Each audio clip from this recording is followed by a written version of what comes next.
Hello Cancer friends, I'm Annie Botticelli. Welcome to my December 2019 horoscope report for you.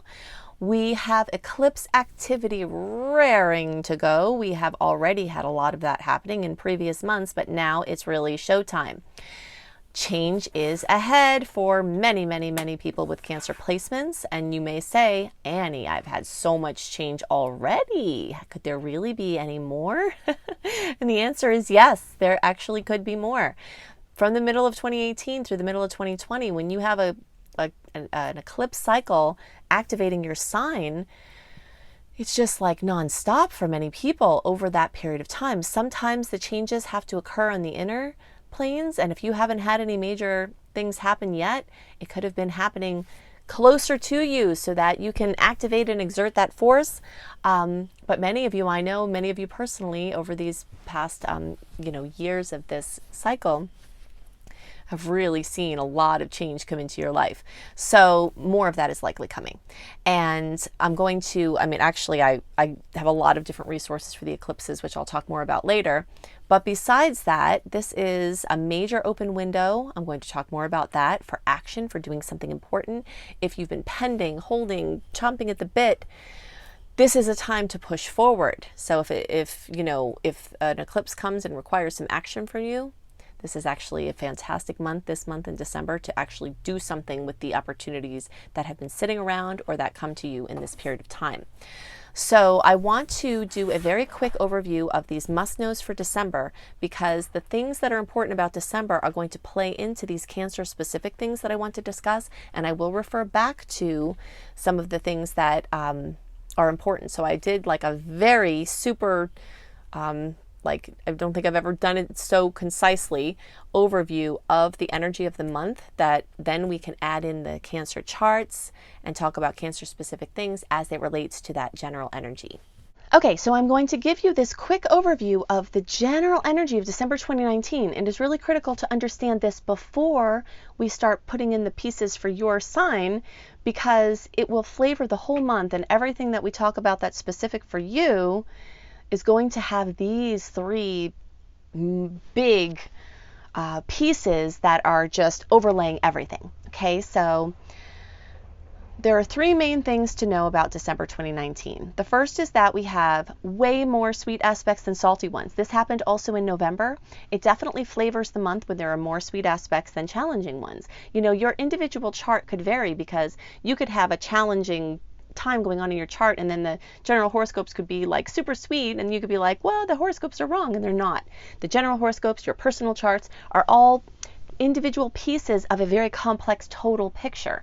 But just talking about the general transits, there's definitely more sweetness this month than there is salty stuff going on. And I will give you the dates for those sweet and salty aspects.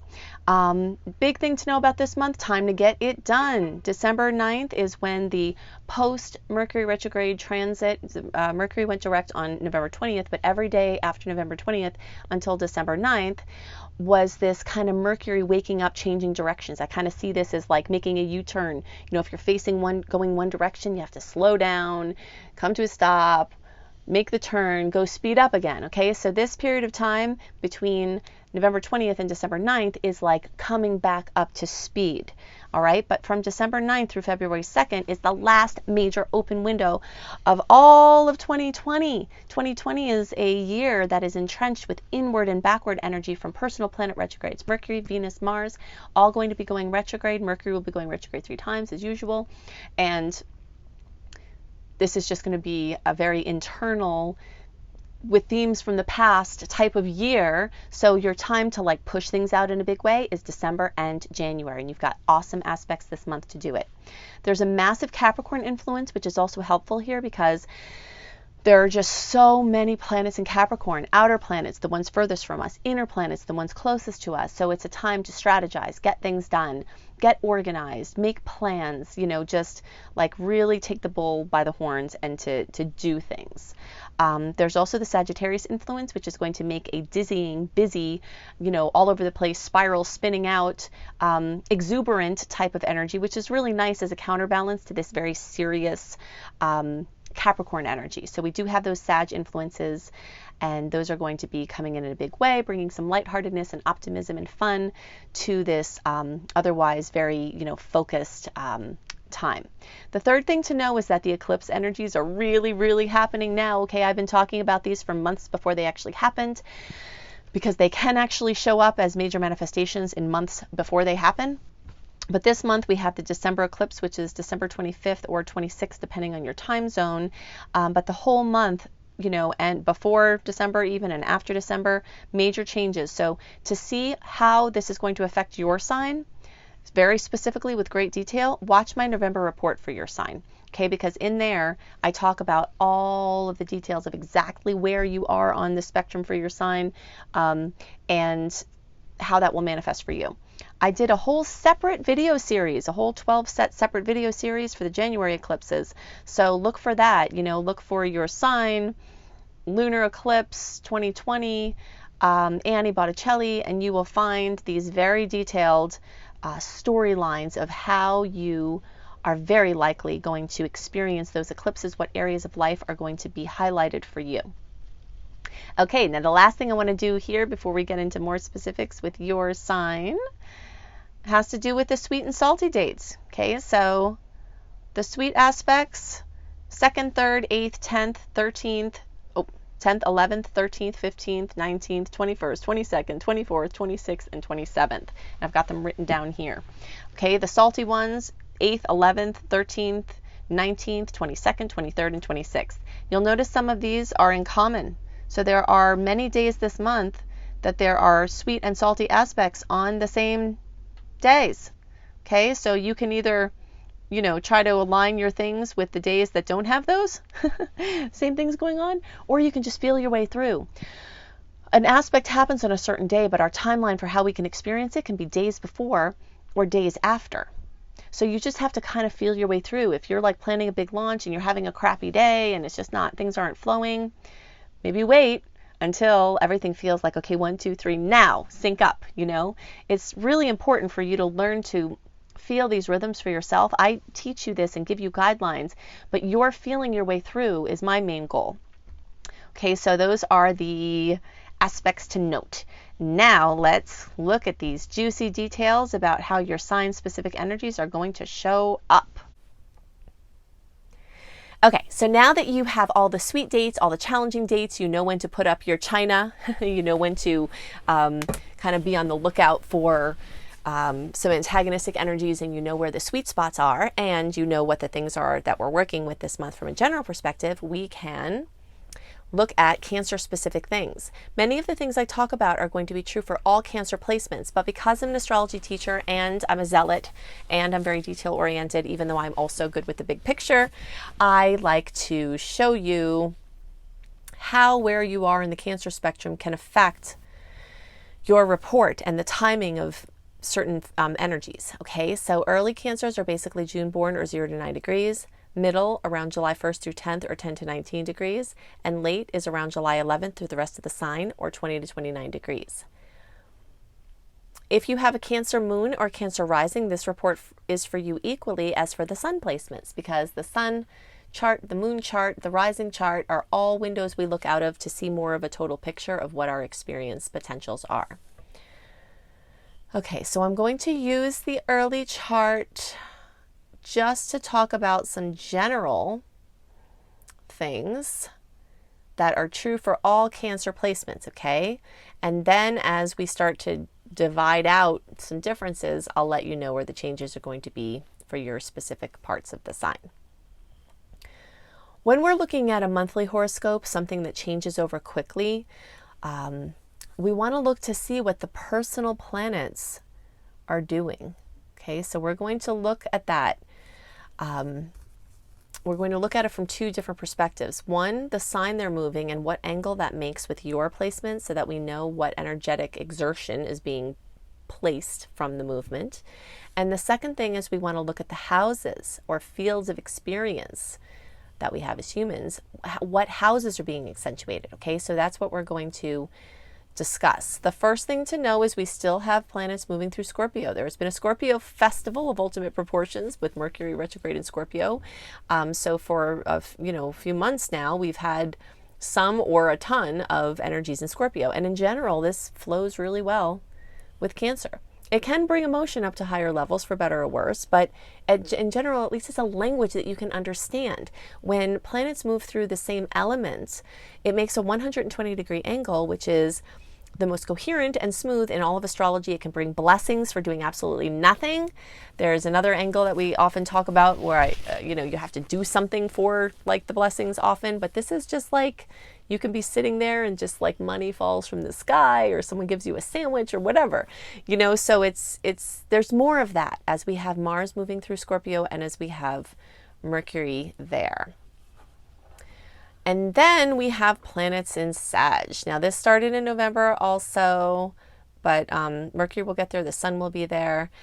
And this makes a 1, 2, 3, 4, 5. Okay, so they're 5 signs away.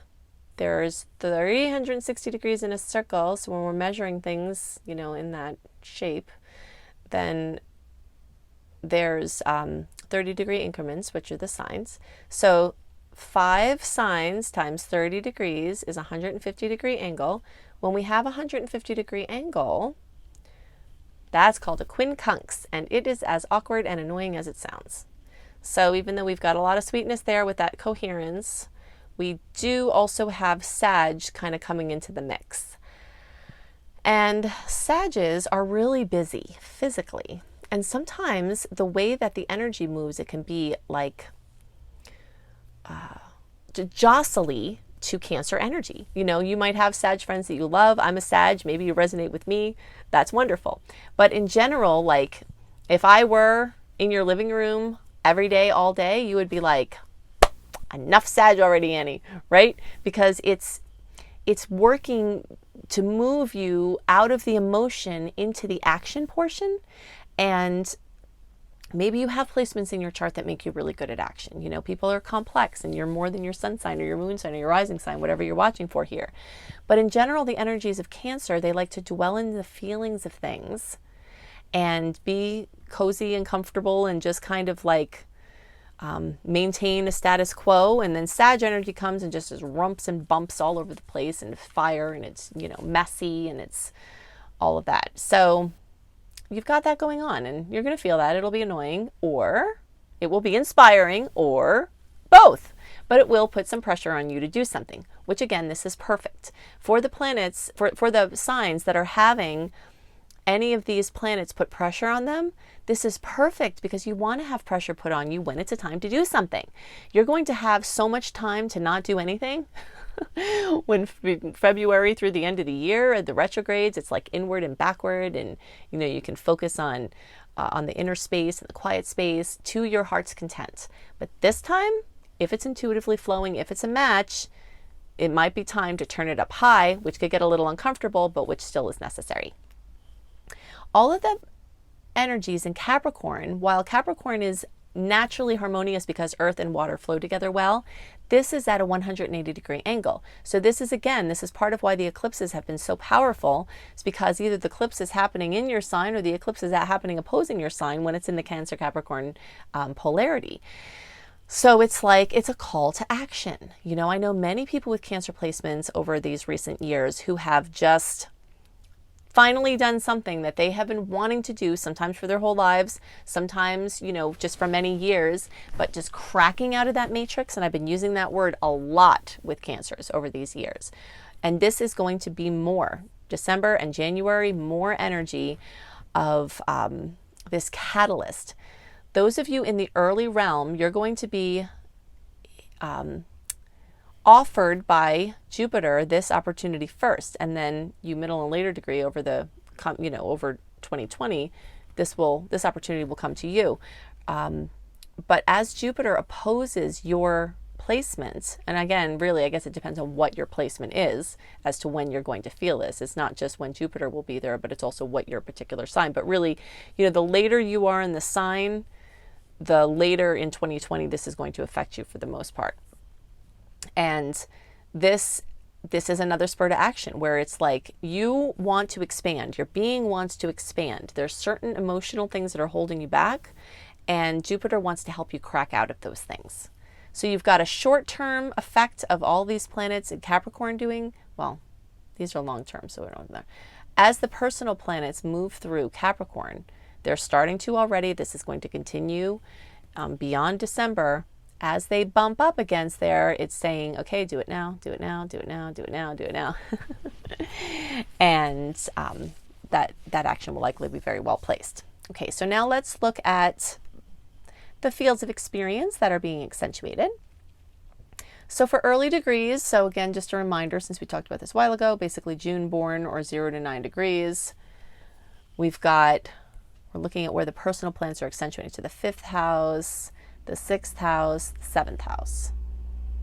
Okay, I'm just writing my little notes here. We're going to go back to this. We'll talk about what these fields of experience represent, and we'll talk about how you will likely see this manifest and the types of opportunities and lessons that I see come up for people when those fields of experience are accentuated. All right, so middle degree people, that 7th house is going to start to be affected for you this month as well. It just might be a little bit later in the month because Venus is not quite there. It's going to take a little while to move there.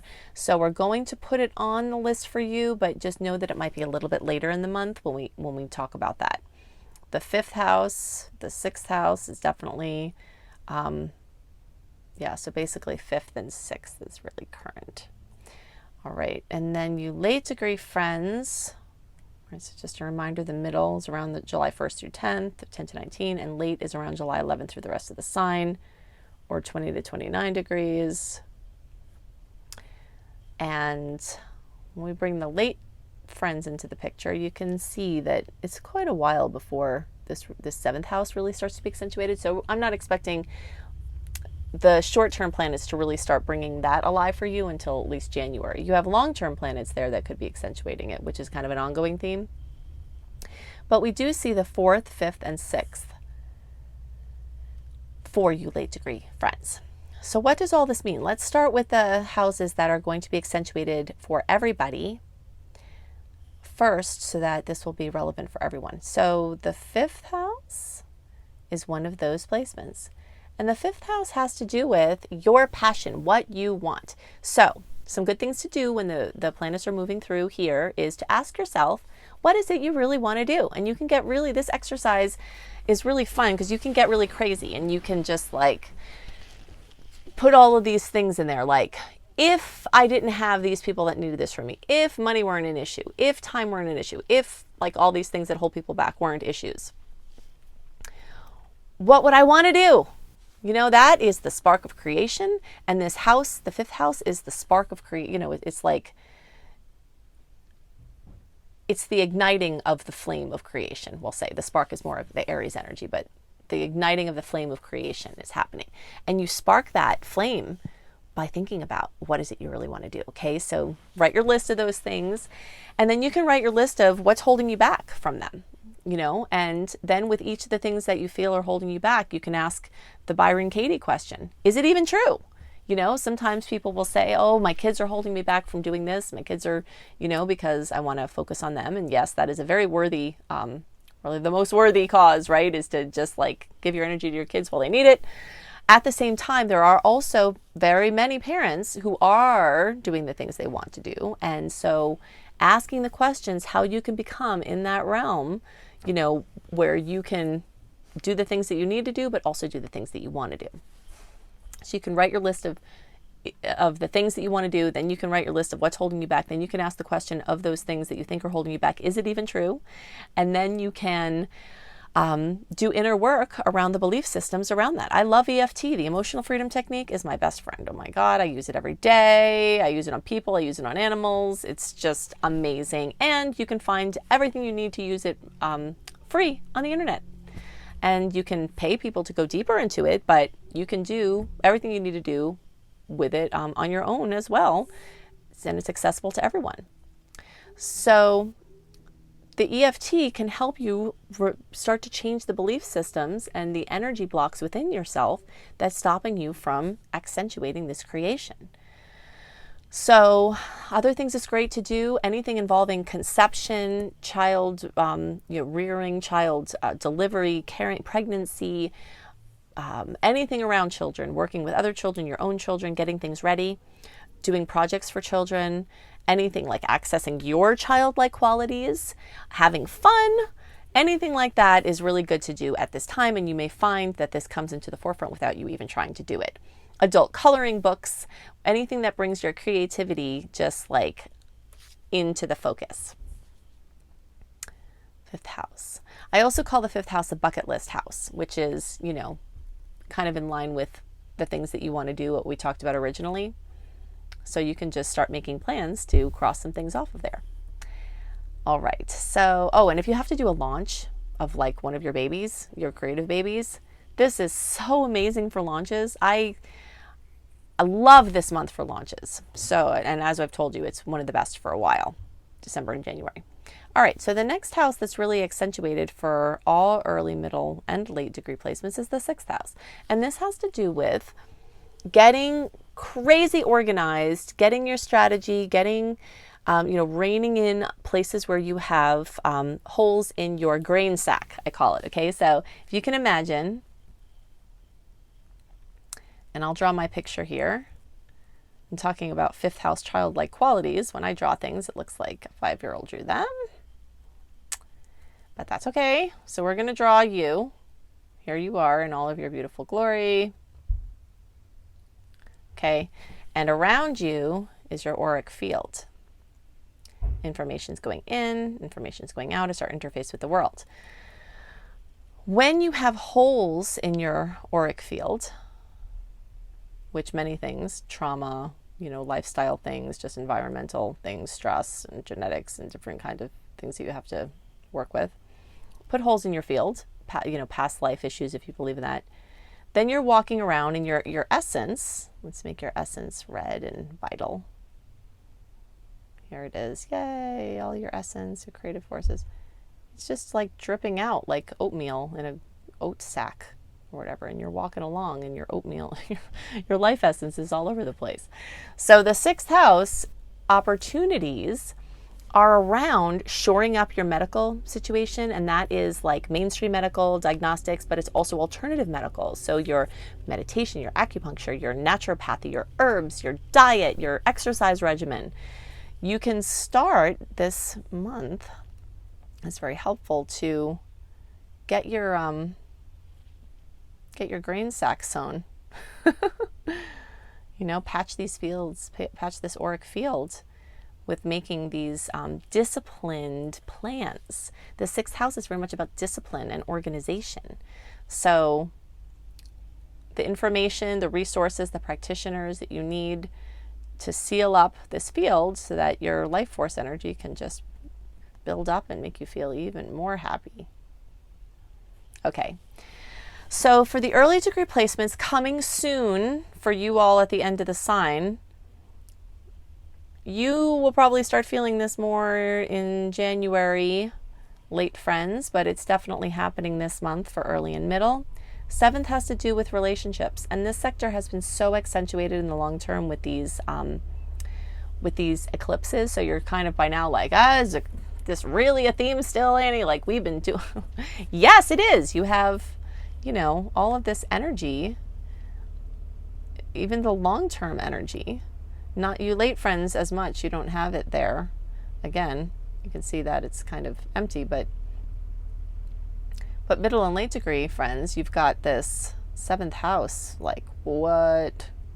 Crazy full and getting fuller with outer planets, so long-term themes, with inner planets, so short-term themes. And this has to do with fine-tuning your relationships, changing relationships, ending old ones, bringing on new ones, changing forms of current ones, new chapters. This has to do with finding perfect practitioners, finding, merging with people, how you relate to people, healing codependency, healing the guilt that you feel from putting yourself first sometimes. That's a big Cancer thing. It's a big human thing. So relationships. One of the best things I love about seventh house focus is that if you need somebody for something, whether it's a psychologist or a plumber, this energy really brings it in where it's like, oh, okay, here's your perfect person. You know, it helps to bring these people into your field. And it helps you to find solutions if you're not in accord with somebody important in your life that you're doing stuff with. Now, you late degree friends, those at the end of the sign, you still have some fourth house focus. Okay, so really all signs are going to have fourth house focus because of the eclipses. You know, this January eclipse that's very current in December is accentuating the fourth house because it's a Cancer eclipse. But you have some extra short-term energy, late degree friends, and you early and middle, you were having this like in November, you know, so this is happening for you. And if you're watching this early, it's happening for you right now. But in December, there's this lingering of short-term energy in the fourth house, which has to do with home and family, family of origin and current family, roommates, housing, real estate. One of the best months for a long time for buying houses, selling houses, adding to houses, making plans, starting a home-based business, expanding a home-based business, anything having to do with real estate or family matters or ancestry or genetics or anything like that. Finding lost relatives, being found by lost relatives, looking into genetics for health purposes. All of those are really amazing use. Also creating, grabbing, claiming your sacred space. I talk about this for everybody, but this has been a major theme for Cancers because you're so sensitive. So if you live with somebody and you don't have your own room or you have to have some kind of sacred space. There you are again. So figure out your sacred space. This might be a month to like carve that corner out of the garden for you, or to make a space in the garage that's your cave, or to pick a corner of a room and put a divider there and say, this is my space. I may not be able to control anything else in the house, but in here, everything's going to be left where I put it, you know? And maybe that quiet, that sacred space is internal. Maybe it's just the taking of the time. But this fourth house is really good for bringing that into the forefront. So in general, a very revitalizing, powerful, transformational month again for Cancers. And so definitely check out my eclipse report for the January eclipse for Cancer, and know that in the November report for Cancer is when I talked about the December eclipse. Okay, so to have you covered, I've got multiple things, and I will be making a separate series for the Jupiter and Capricorn, how that's going to affect Cancers as well. So definitely go to my website, anniehelpsyou.com, so that you can sign up for my free email newsletter. And when you do, you will get, remember those dates I gave you, the sweet ones and the salty ones? Well, I give a write-up for my email list, special for them, every month, a month early, all the sweet dates, all the salty dates, what aspects they are, what planets are involved, what signs are involved, and what you can expect from those combinations, plus a little general overview written of the month. You get that delivered to your inbox every month, a month early, when you go to anniehelpsyou.com and sign up for my free email newsletter. It will look like this. And you will also get my 28-day virtual coaching program called Shine for free when you sign up there, plus other free goodies. If you love how I teach and you want to learn, I'm an astrology teacher. That is my main focus. You at anniehelpsyou.com, besides seeing a massive amount of astrology and other blogs on that site, you can see my astrology apprenticeship program. And if you want to learn how to be an astrologer and make money doing that, I can teach you how to do that. I have people often coming out of my course, even before the course is done, already earning money as an astrologer. So massively comprehensive. If you think my videos are detailed, you should see my astrology apprenticeship program. So you can see that at anniehelpsyou.com. And for written horoscopes by me, a month early, and lifestyle blogs, including an astrology for wellness blog that is massively, again, comprehensive, go to cozybysweetstarlight.com. And these links that I'm giving you are all in the notes underneath the video. So if you click on more, then it will be there and you can just link straight through. cozybysweetstarlight.com. It's such a beautiful site. Just go there even just to see how pretty it is. And the last thing, get my book, Radical Prayer, Transform Your Life and the World in 28 Days, with amazing, powerful, radical prayers, mantras, affirmations that will help you claim the life of your dreams. You can get that on Amazon. You can search for Radical Prayer Annie and you'll find it, or you can go to radicalprayerbook.com. It's an amazing handbook for my fellow spiritual seekers. My husband, B.R. Newman, also has all kinds of goodies, offerings, new things all the time at his website. iamhelios.com, iamhelios.com. I hope you have a wonderful month, and I'll see you next month. Bye!